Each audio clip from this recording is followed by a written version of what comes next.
Welcome, everyone, to Teal Town, USA After Dark. That's the way this one ends, kids, here on April 18th, 2017.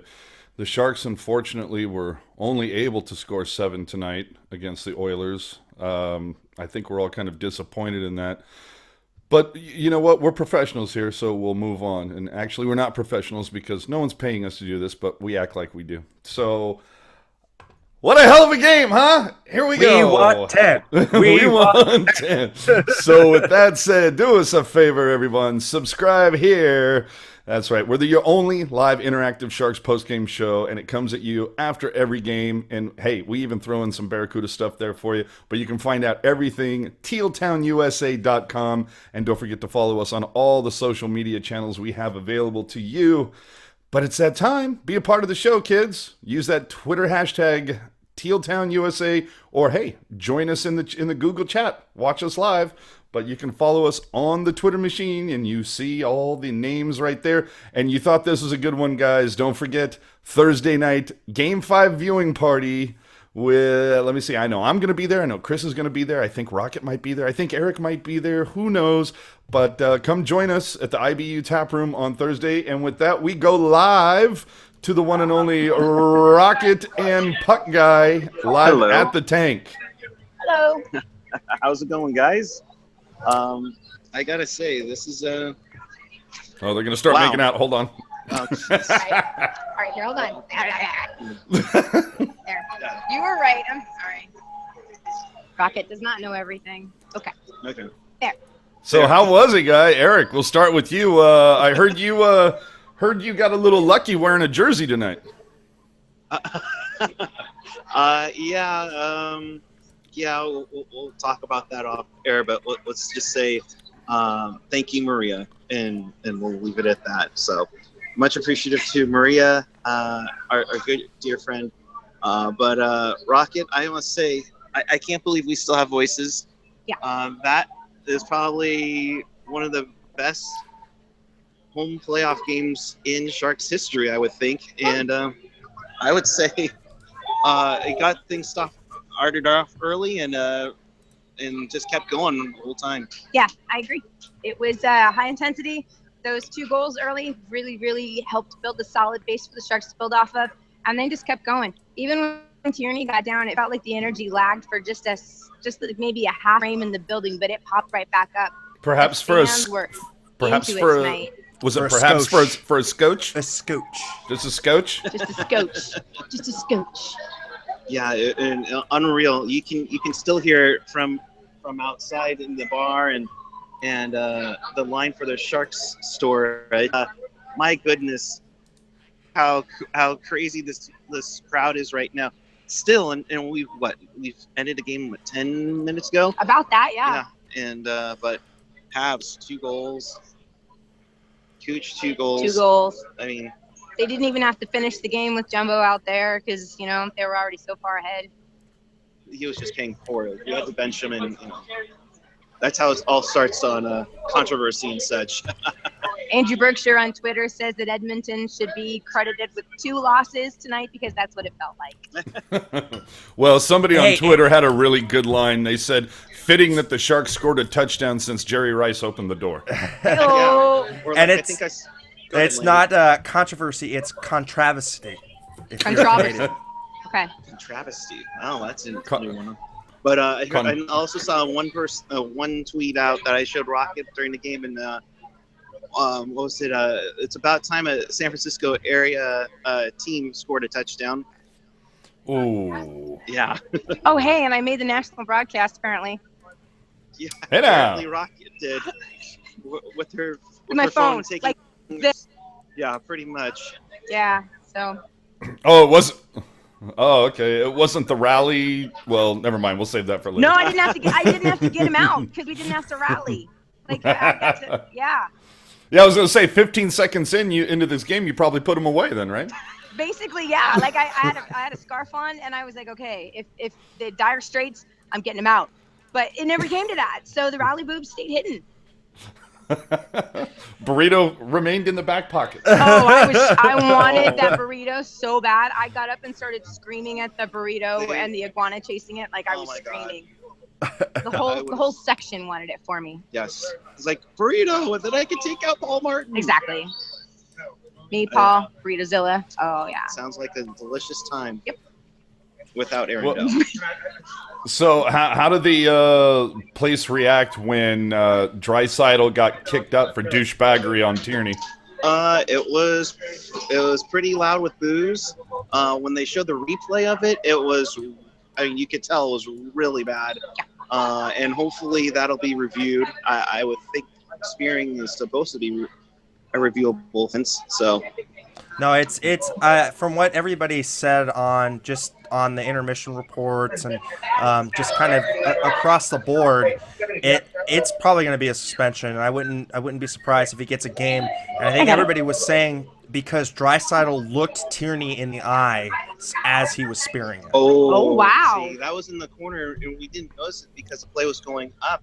Yeah. And then we turned around, and Rocket actually, hit me and said, Tierney's down. And I was like, oh, shoot. And then when we saw the replay, I was like, oh, damn, that was messed up. Yeah, so, he literally looked him in the eyes while he was spearing him, and it was just like... All I can say is I know that's a really sensitive area, and I'm very sorry that he got tapped there because I've seen what it can do.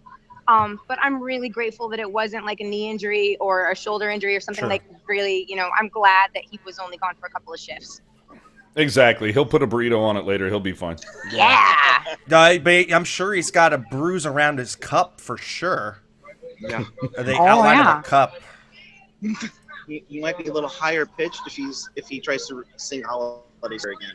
Yeah, his post-game interview is going to sound like Mickey Mouse. Oh, boy. Tierney. I think me and the boys had a good game tonight. We played hard. The Cobra is hissing at a higher pitch. Oh my gosh. Chester Cheetor saying that spearing was pretty close to the paint. Oh, and Tyler mentioning that he saw Puck Guy's back on TV tonight. So there you go. Hey. I'm glad it was closed because you wouldn't want to see it if it wasn't. Yes. Well, no, but made the feed then. Nice. But the thing that bums me out, though, is I'm quite sure that the reason why he saw your back is that it said Puck Guy 14 and not Teal Town, USA. Trust me, when we were so shockingly moved to these seats, the thought did come up about maybe we should not. No, dance with who brung you. Yeah, well, but it was a good time. It was a very good time. A great win. No, I got it. Got it? Yep. Okay. It was a good time. It was a great win. I got to experience Rocket live during a hockey game. It's something else, isn't it? Holy cow. I'm actually impressed with the chirps that she's got. Dude, I've done many of game with her, and she surprises me every time. Thank you. Thank you.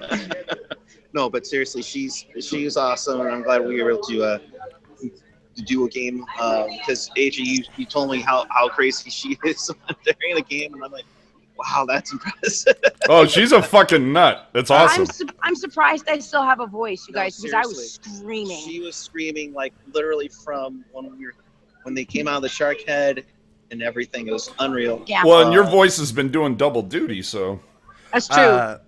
Just quick commentary from the chat. Somebody had a question. How many minutes did Patrick Maroon have? He had 2 minutes only, which is quite interesting because of his douchebaggery. But hey, just and he also served a few more penalties. He served two. The weird thing was that he skated off into the locker room when he got his penalty, and there was still a power play. So was he injured at the end of the second or something? Because he had that penalty, and then Hurdle had a penalty like a minute later, and so I was kind of surprised to him skating off into the locker room when there was still a power play. To be fair, his douchebag may have been full, and it might need to have been changed. Very good. True. Understandably. Yep. Absolutely. But yeah, this place was rocking. Great show all around. I think we got I was going to say, how was the opening? Because there was a lot of talk on Twitter tonight about how great tonight's opening was going to be. The intro was great. Although you said when you compared it to Sunday night, it was just a scooch off. the ice, the picture, like the little LED, whatever it is, the graphic that they project down onto the ice is supposed to be synced up with the music, and the shark character on the ice, like it goes along with the really heavy bass lines in this song, and it was off maybe by about 5-6 seconds. Guy was marching to his own beat, huh? Well, yeah, and plus and then there was some graphics that came up that said "Fight Back" that are supposed to go with the music, and it didn't line up. And it lined up on Tuesday. So, but I mean, it was just minor. It was still so good. God, you think all of that would have lined up, seeing how they were, I don't know, holding the Oilers off the ice until 11:30 to make sure they had everything dialed in. Right? You know what, guys? I think it was the Mohawks.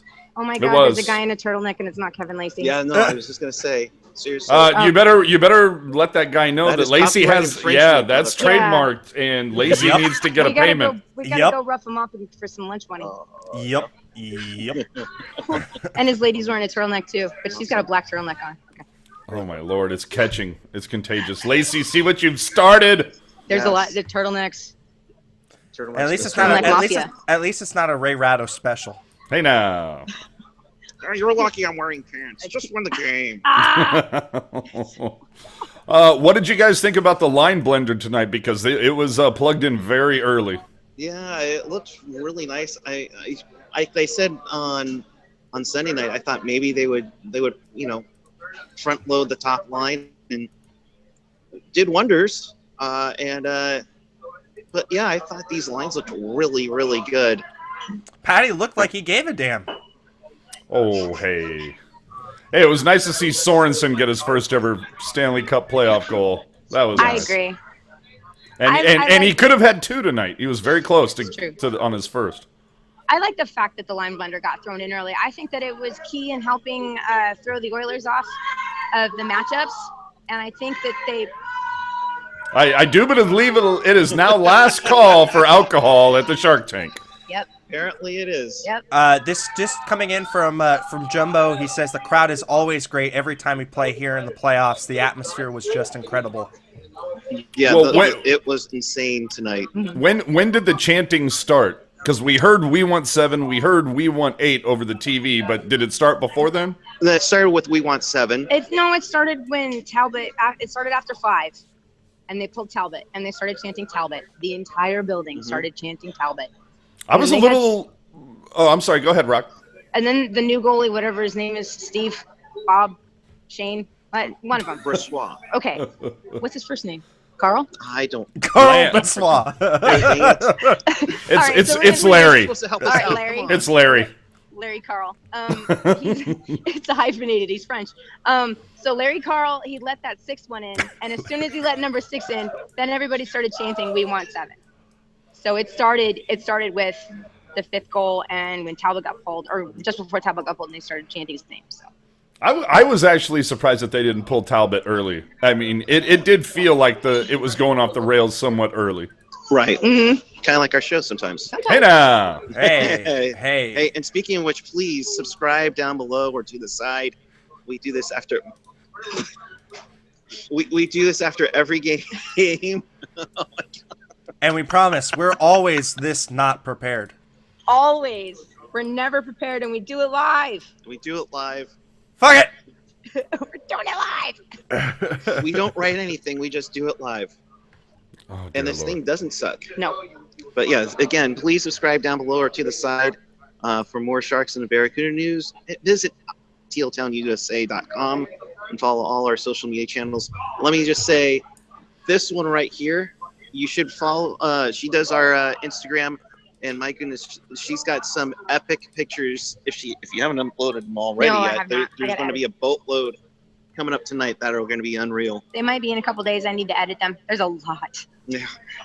In fact, we're starting a GoFundMe so Rocky can get a tablet so she can do live editing. Indeed. There we go. Yeah, I need a bigger screen. Yeah. I do have to say the photo of the Carlson shot you have on the glass is magnetic. It's awesome. With where he hit the puck and the outline of it, yeah, I know. I don't know why he did. There's a whole bunch of shots. He came over and he during warm-ups, like I was taking pictures, and he just shot the puck right at my camera. And then he started doing a lot of balancing tricks with his stick. Like he picked the puck up and he flipped it around on the end of his stick, and then he held it on his side on the end of his stick and kind of bounced it back and forth without letting it roll off. Like he just did that for like 2 minutes. It was bizarre. I have no idea why he was doing it, but he did, and I got lots of good pictures of it. So Yes. thanks, Carl. Fantastic. Yeah. That is Yes. awesome. Any final thoughts with you guys before we let you go? Because I mean, it's last call. Last call. Last call. I mean, unreal. It was a great experience. You know, you can only hope that they replicate this sometime. But shoot, Rocket. I mean, that was wow. It doesn't get much better for in-game experience than it was tonight. Yeah, Great seats, great game. It was a great time. Good job, Sharks. absolutely. We'll see you. We'll see you Saturday for Game 6. Yes. No, we'll see you Thursday at the IBU Thursday tap room. Yes. at Yeah. the watch party. I will be there. Yep. Papa Landy's going to be driving the ship on Thursday. And no, you want to talk about? I hear that. Oh boy, I heard some words that Rocket might be bringing some surprise noisemakers on Thursday night. So we'll see what happens. We'll see how fast we get thrown out of the IBU tap room. Well, hey, guess what? The noisemakers I'm bringing are not metal at all. So they are 100% sneakable. Don't say I said that. Nice. So if you get thrown at SAP with one of them, you didn't get it from me. Just saying. Sweet. Oh my God, So- that's hysterical. I try. Yeah. Well, thank you guys for checking in, man. All right. Thank you. Have a good night. Take it easy, guys. See ya. Bye. Bye. Oh my Lord. So that was the one and only Puck Guy and Rocket, or I guess that would be the two and only. So, I mean, to break this one down, let's just go through it real fast. I mean, the Sharks opened this up with the fastest playoff goal in franchise history from the captain.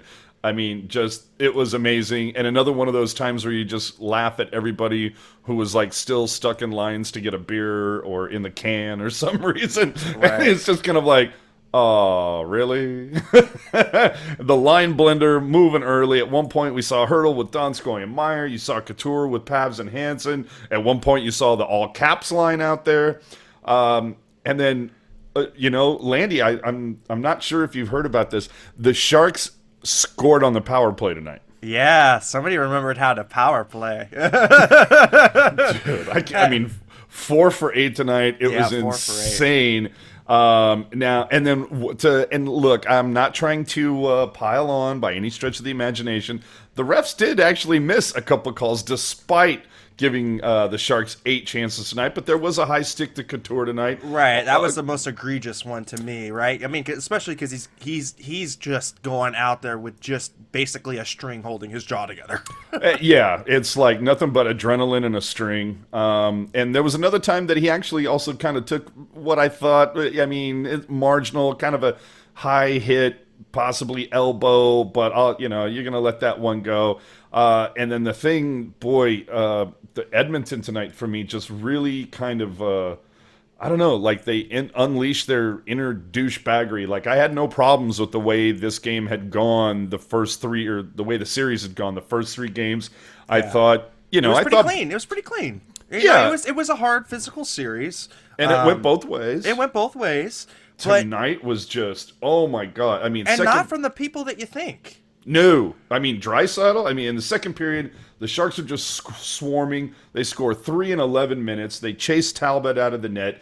And then Draisaitl gets a 5-minute major and a misconduct for spearing Tierney in the Tierney in the teeny. yeah, pretty much. I mean, just a total douche move.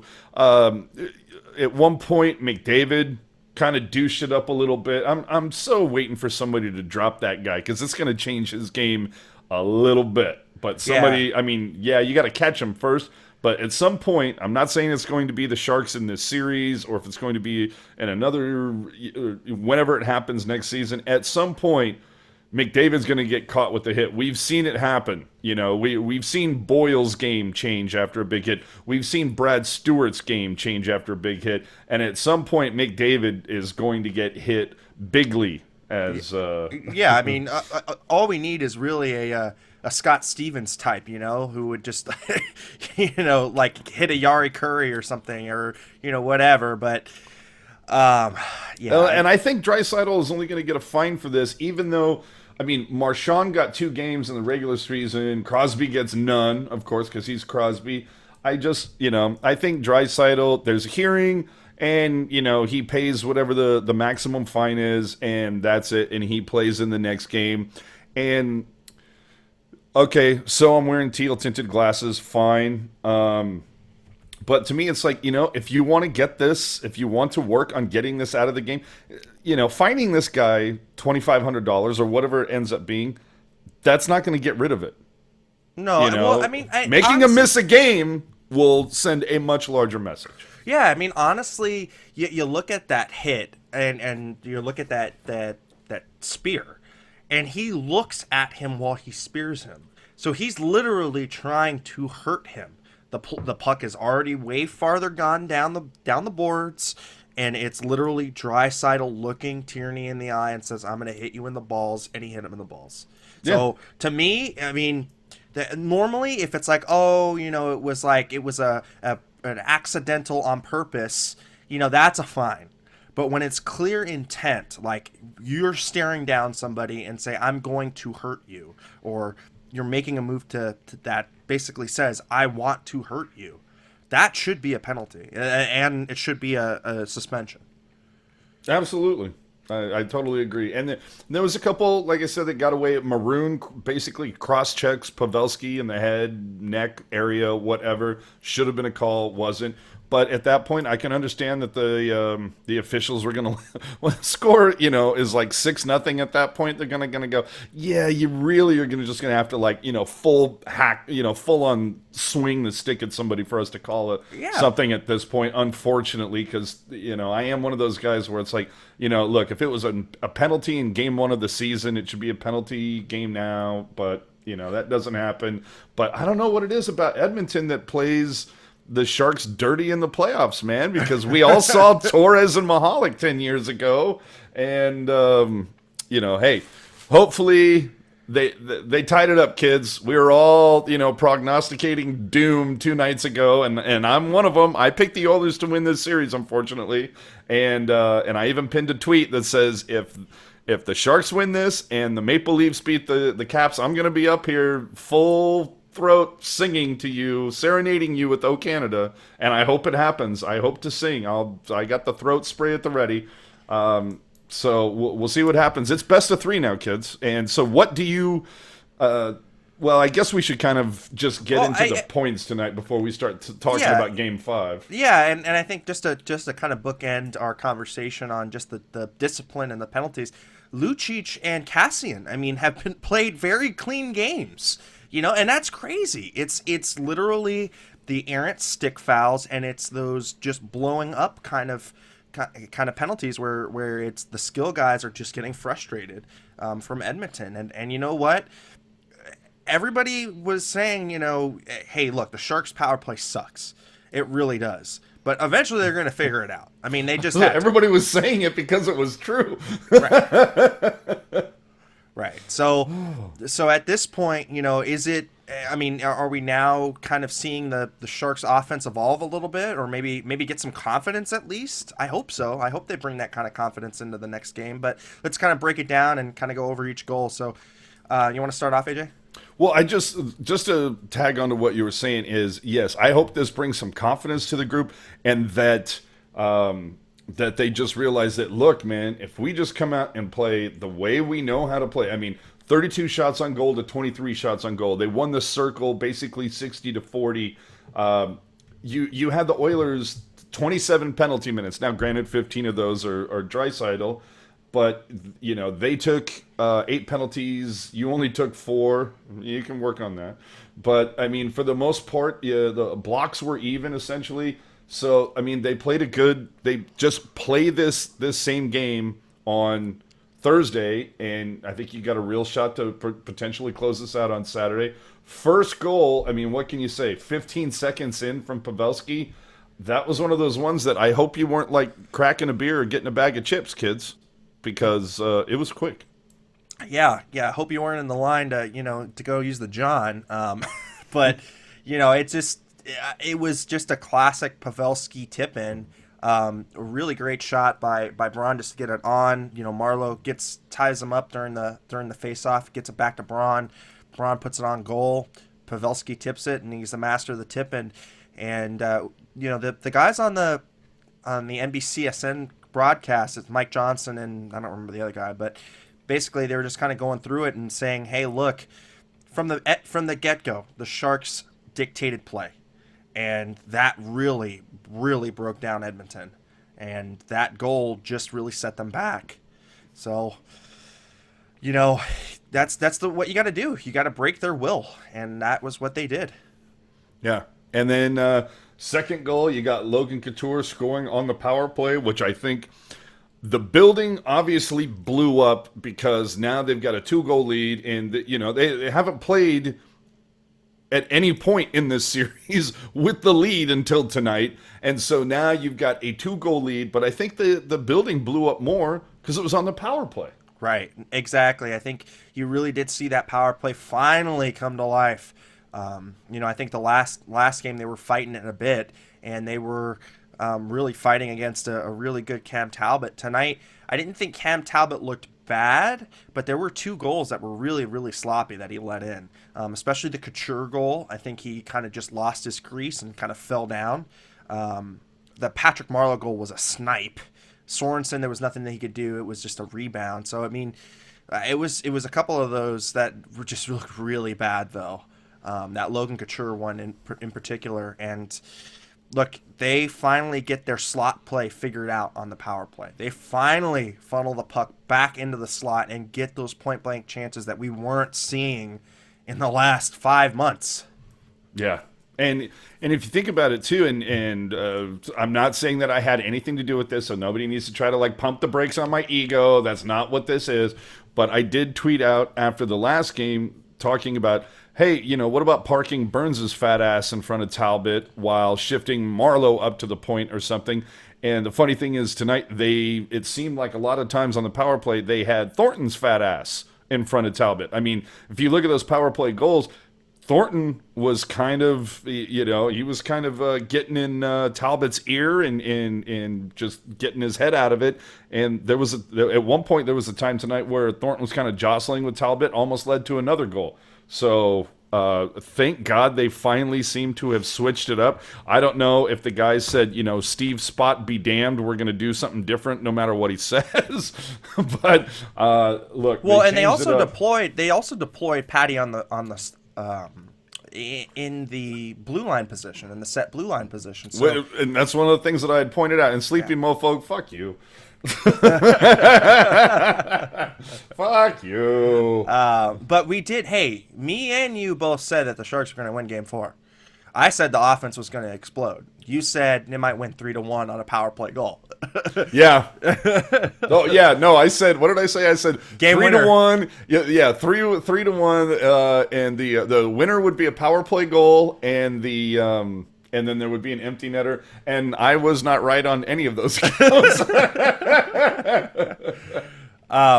Yeah, I mean, so we quickly brushed on the first power play goal. That was really, really good. In the second period, though, the Sharks, I mean, they scored 2 minutes into the second period. Patrick Marleau with a vintage Patty snipe in the top right-hand corner. I mean, that thing was going in regardless. I mean, that was just a great goal. Yeah, that was sheer will. That was sheer will. Marcus Sorensen then scores 9:46 into the second. Was assisted by Schlemko and Ward, but that was just a really good effort by that entire line. I think that was Tierney. Tierney was driving the goal, and then Yes, And but then the other thing being too on that one, that very easily could have been Sorensen's second of the night because he Yeah. had a great look earlier in the period. he did, and just kind of filtering through the chat. I mean, all the lines were rolling tonight. I don't think that there was one weak line tonight. We talked a little bit about Hurdle driving his own line. It looked really good. Tierney's line looked really, really good. Drew some really great penalties. We also looked at Couture. I mean, Couture just looked vintage Couture. I mean, I think finally he's kind of gotten used to the way he's got to play with his injury, and just the fact that he doesn't have the face mask on for the second game. You know, he really found his game tonight, and he just kept shooting. And you know what? If his timing is off, just shoot it. Just shoot it. Be the trigger man because he's got a great shot. Yeah, just get it on net because I mean I forget what it was at the end of the first period, but like the Sharks I think were like out shooting them like 12-2 or whatever it was. I can't remember, but it was just like the Sharks just came out in that first period and it was just they just imposed their will on the Oilers and the Oilers could not come back, and you saw it, like they just disintegrated into frustration and douchebaggery that they couldn't fight their way out of. Honestly, it reminded me of Oilers pre-Connor McDavid. I mean, after that third goal, they just looked like their will was taken right out of them. They looked like they did not belong on that ice. It was so tilted. And so this is going to be the blueprint against this team is, look, if you guys can come out in the first 10 minutes and bang bodies and, get a goal in that first 10 minutes, you can break the will of this team really easily. Because if Connor McDavid is not driving the work, and Lucic is not doing bonehead plays, and Cassian is not, making his deal with the devil, I mean, this team doesn't really have much besides Draisaitl and McDavid. I mean, Nugent Hopkins he got pushed off the puck so many different times. The commentators were talking about how many drop sticks there were. I mean, it looked like every other shift an Oiler was just losing his stick, not being tough on the puck. Look, I told everybody they're a year early, and this is why. Because they did not look poised after they got down. Yeah, but I'm right there with you on that one. I mean, it's it's a year early, and I also think too. I mean, you brought up RNH. Also, Eberle was a guy that a lot of people talked to going into this, and I think if you talk to most people, they would have said an X factor for them on the Edmonton side. Of course, you're going to talk about that Draisaitl McDavid group, but I don't know a lot of people that were saying Cassian is going to be the key guy for the, for Edmonton. But that's what happens in the playoffs: is you see somebody come out of the woodwork that you haven't heard a whole lot from, and then all of a sudden, boom, hero for 2 games. Can we talk about Jerry Rice opening the door tonight, and that he clearly needs to be the one who opens the door on Saturday night? hey, you know what? At least they had a player that knows how to finish in the playoffs. Hey, now, true that. A Super Bowl MVP, a legend amongst Niners. I mean, heck, he even dragged a Raider team to a Super Bowl. I mean, it's pretty crazy, but you know what? It was good to see a Bay Area icon open the doors up for the Sharkies. And hey, you know what? The Sharks got a touchdown for him, so that's pretty good. Yeah, and I still think it needs to be said too, and it's something that we talked about when we were talking about preview before this series even started. Was one of the keys was the Sharks would obviously have to shut McDavid down and keep him quiet. I mean, hey, I think they're doing a bang-up job so far. What does he have, like 3 points in this series so far? Yeah, 3 points in this series. And you know what was interesting was at the very beginning of the game, it was Logan that was matched up against McDavid. But did you see as it went on, Hurdle was getting matched up against McDavid, and Hurdle was holding his own. And Hurdle was actually even giving McDavid some shoves and stuff. And McDavid, you could see he was getting pretty upset too. He was throwing some slashes. I think he had a high elbow that they didn't call. But still, I mean, it was just really crazy. Somebody was asking if I called Nashville on Chicago. I did, but I picked them in 7.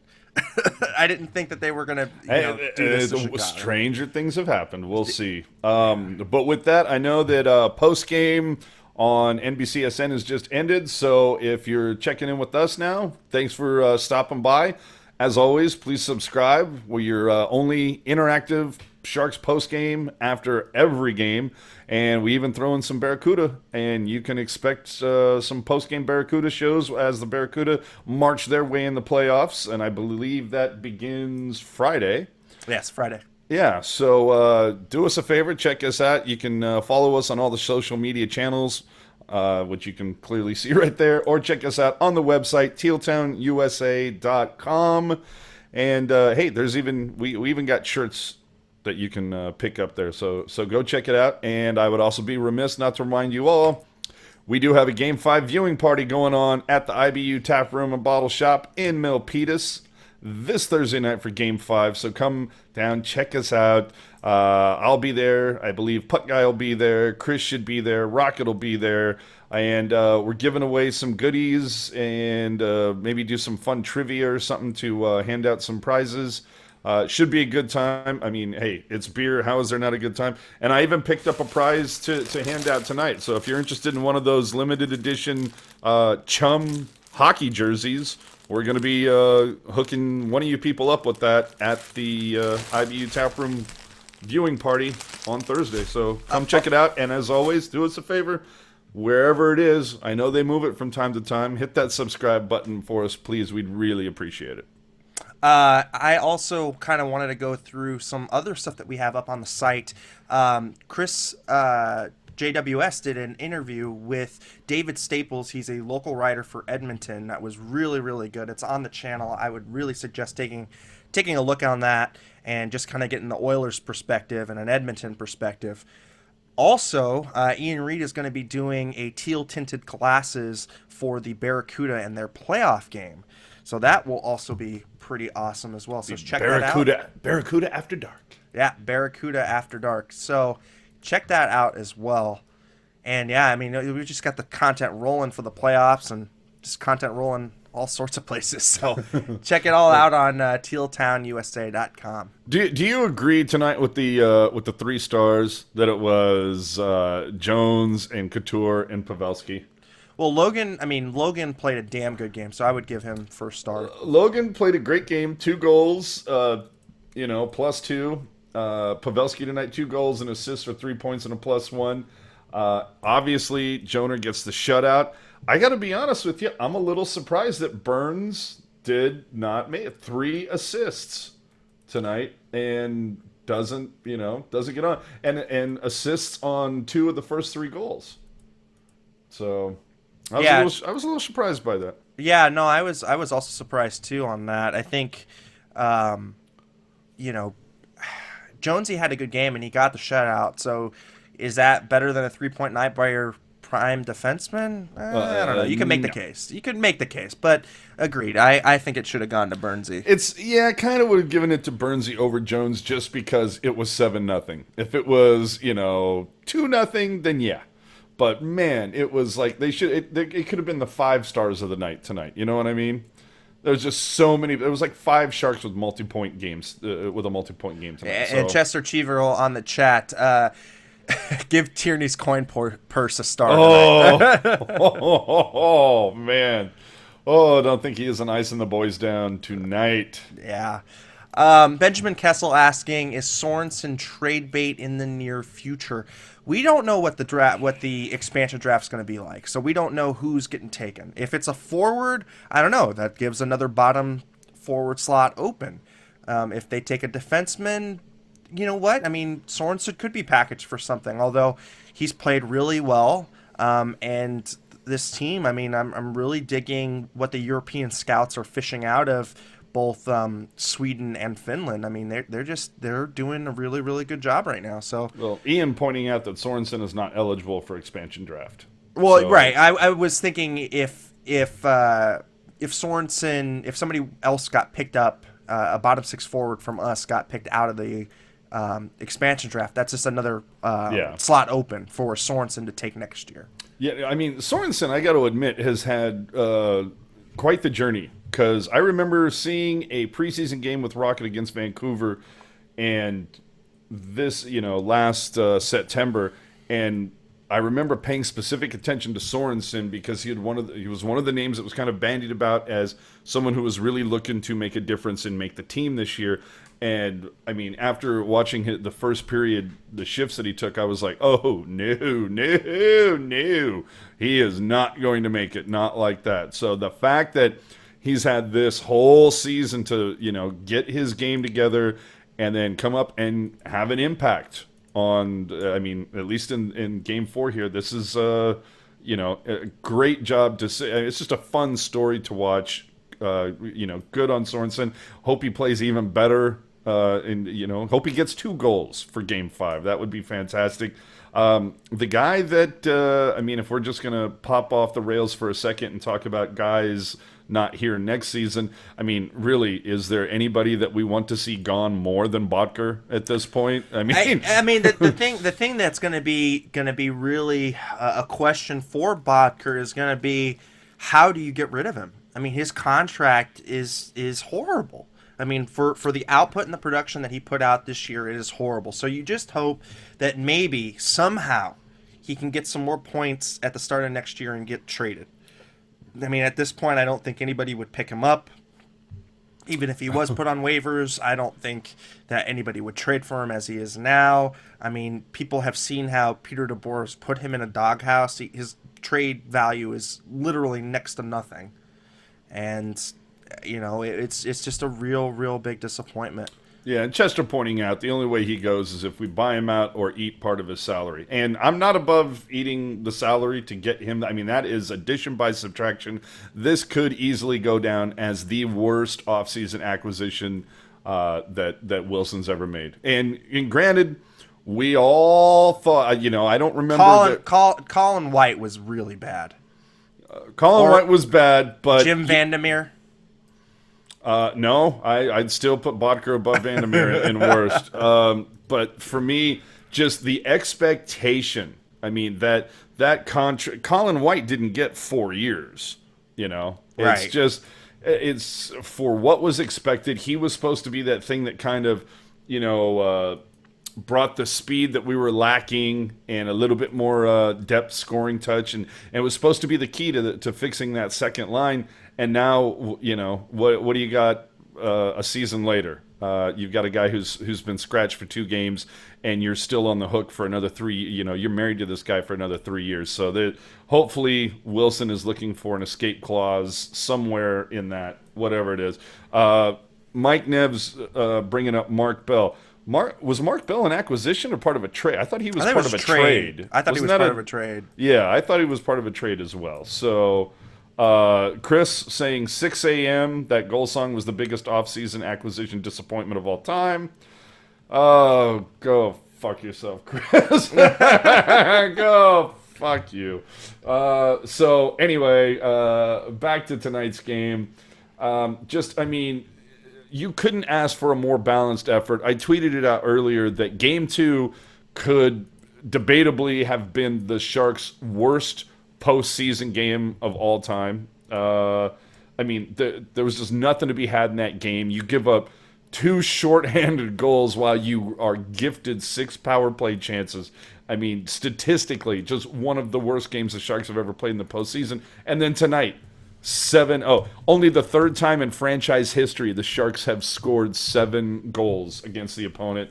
And they just did everything right tonight. I mean... Yeah. Literally did everything right. They are now tied for number 1 power play in the playoffs. Oh, I mean, it's just funny how sometimes, just what a difference a night can make. Yeah. I mean, who knows if it was the head games that they played with the Oilers this morning. For those of you who did not see, the Oilers had to practice in the dark at the very beginning of their practice. The grounds crew mysteriously had the lights off and didn't have the goals out for their practice. I mean, their practice was scheduled for 11:30, and they were out on the ice a little bit early. but everything was ready to go at 11:30. It was just right at 11:30. Hey, fuck us for like doing shit on like military time. Right. But I think there was a little bit of gamesmanship in that too. But hey, a scotch. It's kind of like when the Panthers had to play Pittsburgh in the first round, and they were always talking about how they had to flood the ice so Mario, couldn't skate very well, and just turned it into a slog fest. So, yeah, just kind of crazy. But we got a couple of questions in the chat. Sure. One that was brought up by, let's see, it was a question about, now that the series is tied, where does the momentum lie? Does it lie with the Sharks because of this big blowout win? Or does it lie still squarely in Edmonton because they do look like they have the fresher legs? And what do we think in the immediate future? What do we think for Game 5 if we think Draisaitl is going to be in or out? I think Draisaitl, unfortunately, will be in. And like I said, if you want to get rid of cheap shot douchebaggery stuff like that, then you have to dole out a significant punishment, and $2,500 or $5,000 or whatever, a monetary thing. It's not gonna be, because you're gonna have like superstars on the other team going, Draisaitl, don't worry, I got your fee. I'll kick you that money back. As long as you play the next game, because that's what's most important. So yeah, don't fine them a damn thing. Suspend them for a game. That's the thing that's how you're going to get rid of stupid stuff like that. I've said that. That's not just in hockey. That's like in life. Like when the penalty is so severe that you're afraid to do it, that's when you have an impact. Right. So, getting back to your question, it's really hard to determine where you would put the momentum at this point. I think Edmonton needs to be a little worried that it's, as you had stated early on the show, that it's like, Sharks learned how to power play. Now, granted, it was one freaking game. Let's not all lose our shit right now. But hopefully that gives the power play some confidence going forward. I think Edmonton could be a little nervous with that. But as you had stated, Edmonton's got the younger legs, but they don't have the experience that the Sharks have had. No. The Sharks came, just 2 games away from the big shiny thing just a year ago. So I think there is something to be said for that. There's something to be said for the fact that the team that we're playing, their coach, coached the Sharks for 7 years. So there's that going on. So there's a lot of different things going on. But honestly, right now, I feel like it's a toss-up. Even though 2 of the next 3 games are in Edmonton, it does, after tonight's performance, I'm feeling a bit better. Because honestly, after Game 3, I was just like, oh shit, I need a bigger drum. This power play is going to be the death of me, and just all the missed opportunities. But I had also said, though, after Game 3, the Sharks lost on a fluke. We could have very easily been into OT. So, that Game 3 really could have swung either way. It's that one bad Schlemko clearing attempt, pass attempt, whatever you want to call it. And who knows how that game could have gone in a different way. The Sharks could very easily be up 3-1 right now, instead of 2-2. So definitely. Yeah, so maybe the Oilers could be nervous about that. But hey, we'll all see after Game 5.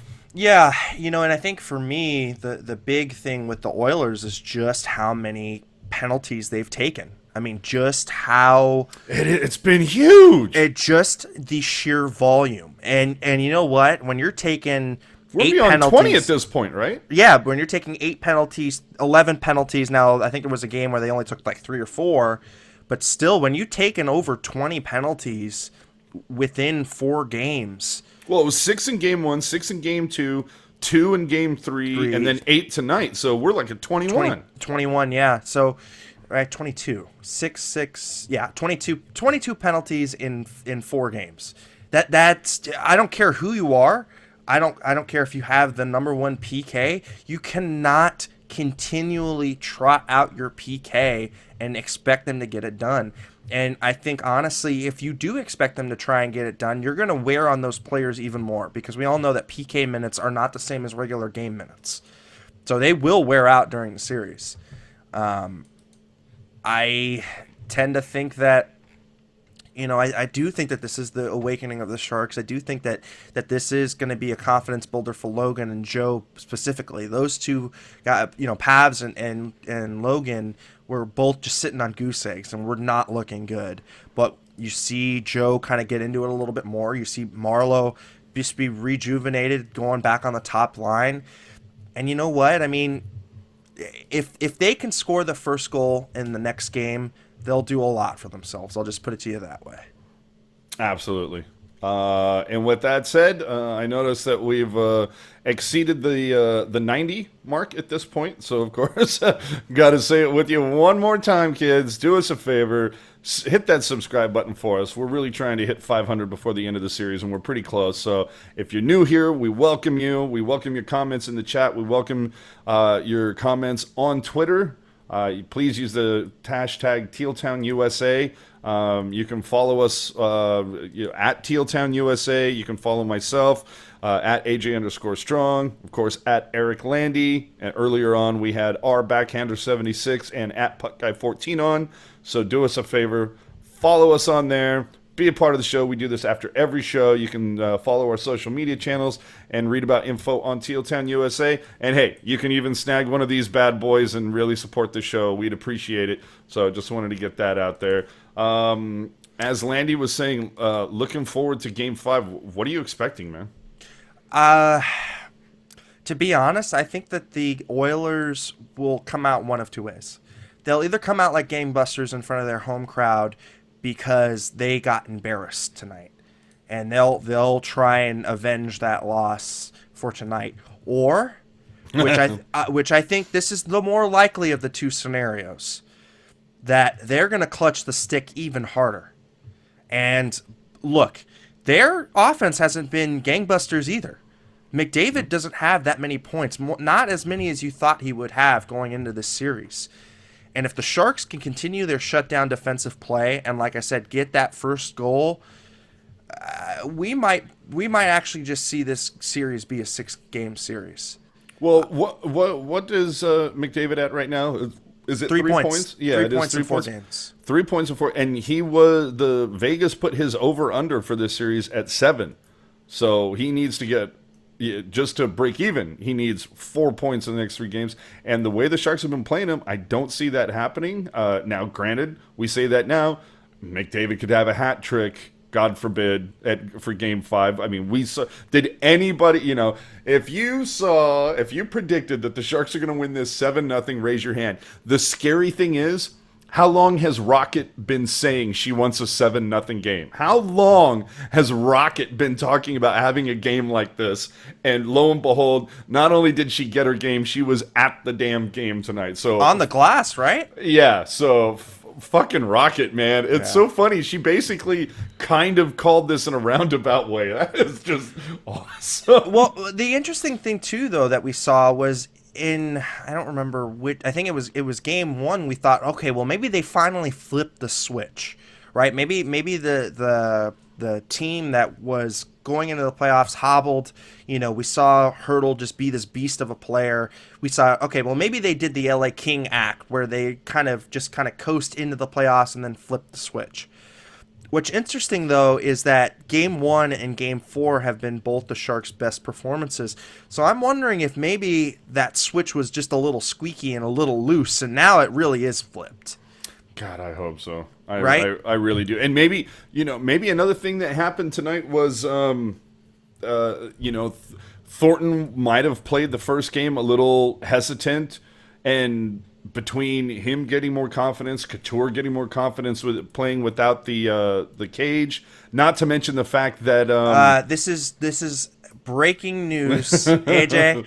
we have cracked 500 subscribers, and we thank you, every one of you, for that. That is so cool, because this started out as a little dog and pony show. Well, let's be honest, it's still kind of that, but this is so cool. Thank you very much for this. This is fun for guys that don't get paid not anything for this. This is kind of cool. I like it. Yep. And so here's to the next 500. Yes. And cheers to you. Cheers to you. And like we said before, we are going to get that lucky person, the 500 subscriber, something special. It may in fact be a Chum jersey. You never know. It could be a Chum jersey, but I think Chris is our analytics guru on the YouTube side, so he'll definitely check out who was the 500 sub. Either that or Chesto just kept unsubscribing and then subscribing. Cool Leo, I know you're definitely a troll, but the Oilers can't win in 5. That's all I gotta say about that. That'd be a little difficult, but hey, you know, more power to it. Hey, math is hard. I get it. I'm good. Right. Well, so let's break down the stats. I think we kind of didn't go into that very much. Shots on goal. Oilers at 23, Sharks at 32. That's awesome. If the Sharks can keep them down, suppressed in that low 20s, I'm happy with that. How about you, AJ? Oh, absolutely. The other thing that kind of comes along with the shots on goal, though, is Jones' 5-hole looked very tight tonight. Yes, and the best part is that he like showed it off a little bit and kind of like daring them to go for it. And he was like, "Oh, thought you had it. Sorry." I think Moose had him tighten up his 5-hole just a little bit. And if you guys don't know, a scotch. Yeah, if you guys don't remember who Moose is, that's Johan Hedberg's nickname. Back in the day. Moose. Yep. Face-off percentage, it was 41-59 in favor of the Sharks. The Sharks go 4 for 8 on the power play tonight. Oilers go 0 for 4. Oilers had 27 penalty minutes. Sharks had 8. The hit chart was skewed in the favor of the Oilers, 34-22. But as Mr. Ian Reed always likes to tell us, the team chasing the puck is normally the ones doling out more hits. Blocks were 20-19 in favor of the Oilers. And get this, Oilers with 17 giveaways tonight. And that's always been a big drum on mine, is if you can stay below the team that you're playing against in giveaways, you're doing a good job with possession and possession metrics. I'm just going to go out on a limb here, and this might not be a popular opinion, but I'm just going to go ahead and say it.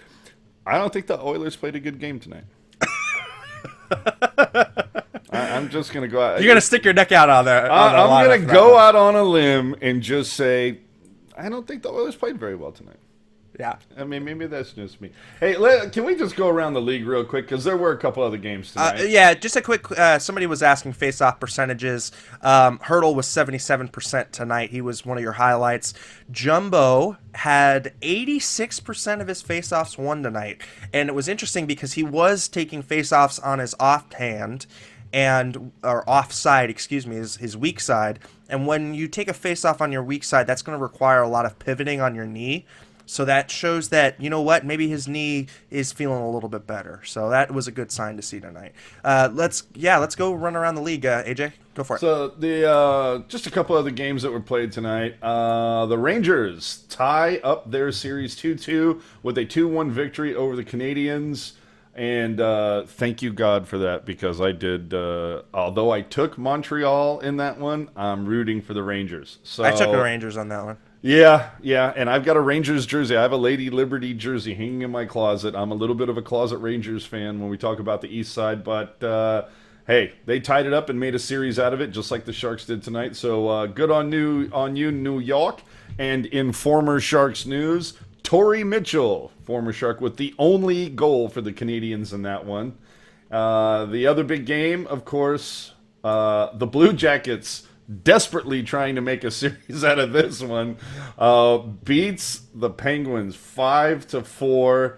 I think we're all a little bit. There's a lot of people that thought that one was just gonna. I'm sure there were a lot of brooms brought to that one. Yeah. And the fact that at one point the Blue Jackets, they had a 3-0 lead in this game, and damn Pittsburgh clawed back. So that's the way that ended. So we'll see if Columbus is able to pull some magic out of their ass. But I got to tell you, again, raise your hand if after this far into the playoffs, that on the Western side you had one game or I should say one One series series tied. and the other 3 all at 3, like on the brink of elimination. I mean, get the hell out of here. Yeah, I mean, let's quickly break down the rest real quick. Tomorrow, Chicago and Nashville. I mean, the Predators have the chance to sweep Chicago. I don't think Chicago goes quickly into the night. I think that one goes at least 6. However, I'm still picking Nashville. I mean, look, Pekka's just got to wait for you to go out on a limb. Hey, I did pick Nashville at the very beginning, and I said was going to be a seven gamer. But I think Pekka's going to steal the game, and that's what's going to get them through. I think it probably only goes 5, but I'm going to say 6 for that one. Minnesota, St. Louis. Look, Minnesota just looks toast. They just don't look good.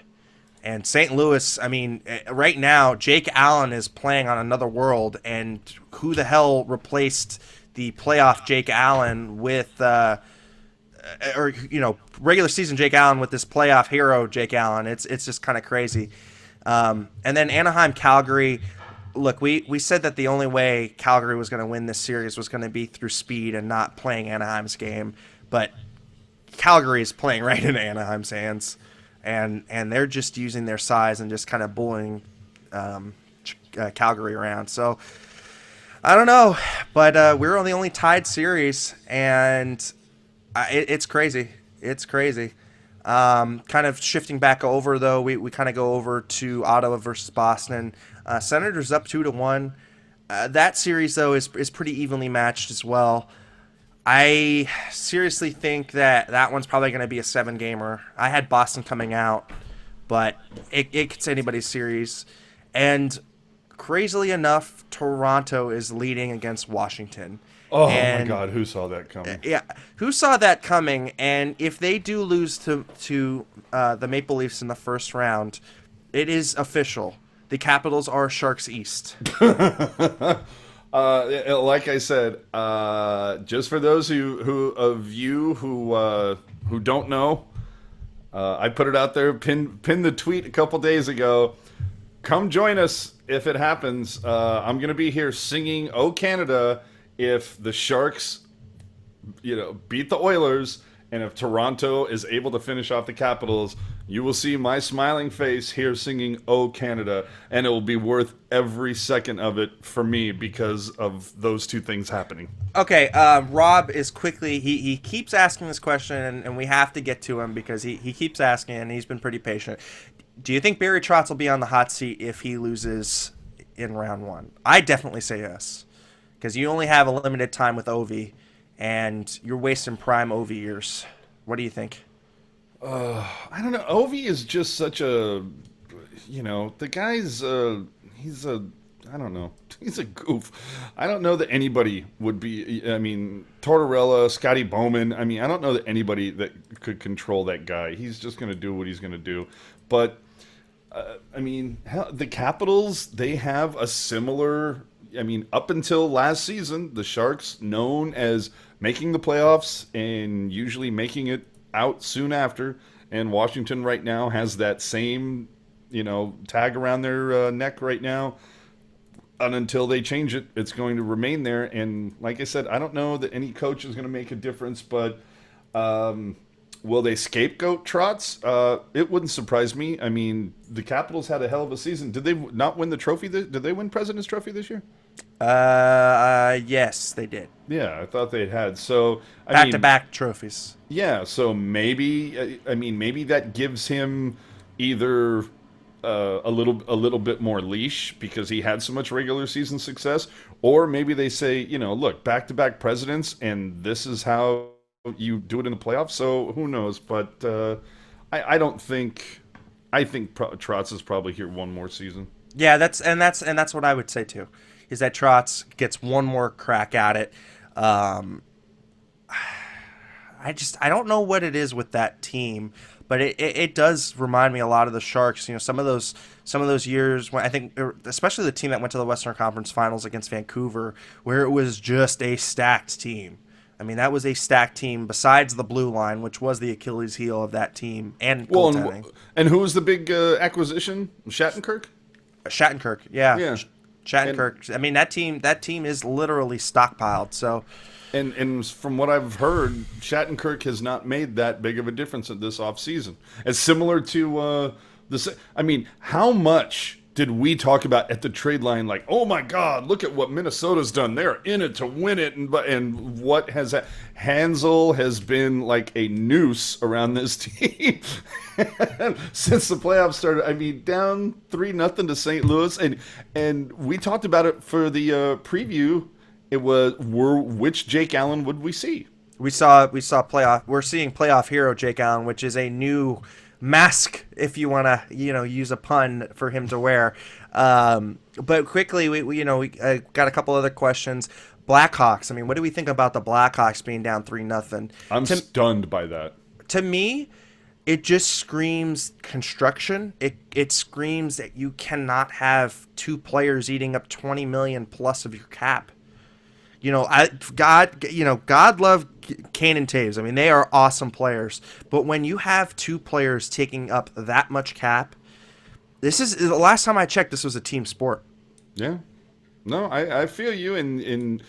But they got 2 cups over the last 7 years, so that's. I mean, it was their payment. You know what? It was their payment to get the cups for Chicago, and now, we just got to see what Stan can do to reload the team. But maybe you move one of those pieces, and I mean, I don't know who. Maybe you find somebody who needs to get to the salary floor, and so they'll take on a contract, or maybe Chicago, retains 30% or something. But I mean, maybe that's what you have to do is just, you're going to have to move one of those guys potentially and try to make it happen. Oh, sorry. What 3 cups? 3 cups. I'm sorry. Yeah, my bad. 3 and cups. Bear Barons is saying the Chicago's going to do the reverse sweep. I don't see it. Not with the way that Pecorino has been playing. I mean, would you care to bet a beverage on this? Yeah. And Morocco, not a chance in hell. Taves goes. Yeah, I wouldn't say so either. If anything, it's going to be Kane. I think he's more of the not to say he's a locker room cancer, but there is just so many things that follow that guy. And you know what? I mean, fool me once, shame on me. Fool me twice, shame on you. This will be like fool me like 4 times. Well, and look at their defense too. I mean, Keith is getting older. They got Campbell, who's older. Hammer's older. I mean, it's their blue line is starting to age a little bit, and maybe that has something to do with it. Maybe the window is finally starting to close for Chicago a little bit. Who knows? We've seen stranger things happen. Chicago could reverse sweep these guys. We don't know what's going to happen, but boy, could you imagine the changes that come if Nashville completes the sweep? If Nashville completes the sweep, no joke, Quenneville I think probably gets fired, because that guy has been fired from that job so many times. For so many times, and the media is just if it's not cup, it's bust for them, and then they'll be wanting blood. And unfortunately, you in this day and age, you can't move Caves and Taves without somebody needing to reach a salary cap floor. I think a lot of people would take them, but they would also want Chicago to retain salary. So basically what I'm trying to get at is not that they're immovable contracts, but it's definitely easier to replace the coach than it is to get rid of superstar players, for sure. See, I don't know. I think Q probably stays, but it wouldn't surprise me if they move a big piece. I mean, and maybe they start to address the blue line, and it's like, okay, Campbell, you're gone, and I mean, obviously some moves to be made, and you pointed out their cap problems, so I think they make some moves, but I think Q's had too much success with them at this point. I think they could look at this very much as kind of a fluke. I mean, it just guy gets hot at the right time. We've seen it.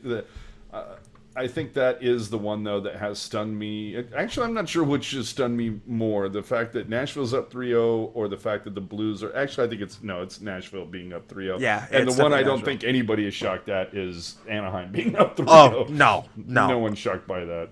No, I don't think so either. Unfortunately, and Calgary came so close to making it 2-1.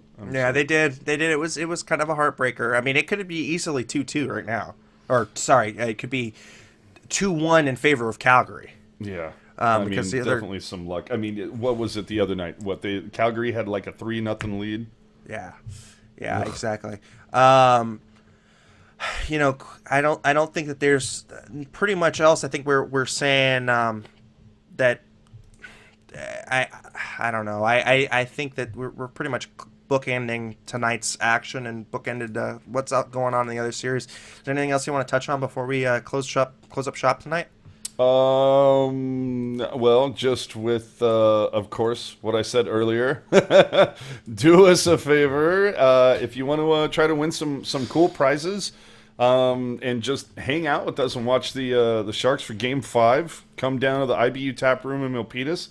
We're gonna be there, and like I said, giving out some prizes. I got a Stanley Cup final, or a Sharks Territory Stanley Cup final sign to hand out. I got this Chum jersey. I got a few other, a Pavelski bobblehead, a Calder Cup shirt for the Barracuda. I have 2 tickets for a Barracuda playoff game to give out. So, and that's just a few of the things that I'll be bringing down. And I know that a couple of the other guys are going to be bringing down some stuff. Puck Guy might even bring down a Teal Town USA shirt to give away. So do us a favor, if you can make it, come join us. It's the IBU Tap Room in Milpitas. And as always, thanks so much for tuning in. We broke 500 tonight. That is so huge. So we thank you very much for that. And as always, subscribe if you can to our social media channels. Rocket, we got her taking some fantastic photos tonight that she posted to the Instagram page. You can find all our audio on the SoundCloud. Of course, Landy is 6 followers away from 800. There you go. Good. So get at Eric Landy with a K. If he hits 600 tonight, he will clean up the laundry behind him. That would be 800 tonight. I'm sorry, 800. And there might be a piece of laundry for the 800th person. I don't know yet. I might be feeling generous. Yeah. So follow us at Teal Town USA on Twitter, and make sure to subscribe to our YouTube channel. And yeah, when you want to hit us up, by all means, at Teal Town USA. I'm at AJ_Strong. He is at Eric Landy, and use that hashtag Teal Town USA. So, boy, I think this is it. Final thoughts, Mr. Landy. Keep it real. Keep it teal. Keep it real, Teal. Some Eric's got to do it. I feel that. We will see you Thursday night at IBU Tap Room, kids. Thanks for Thanks for putting us up over 500 tonight. We salute you, and we will see you all Thursday night. Yep. Landy be driving it off the cliff.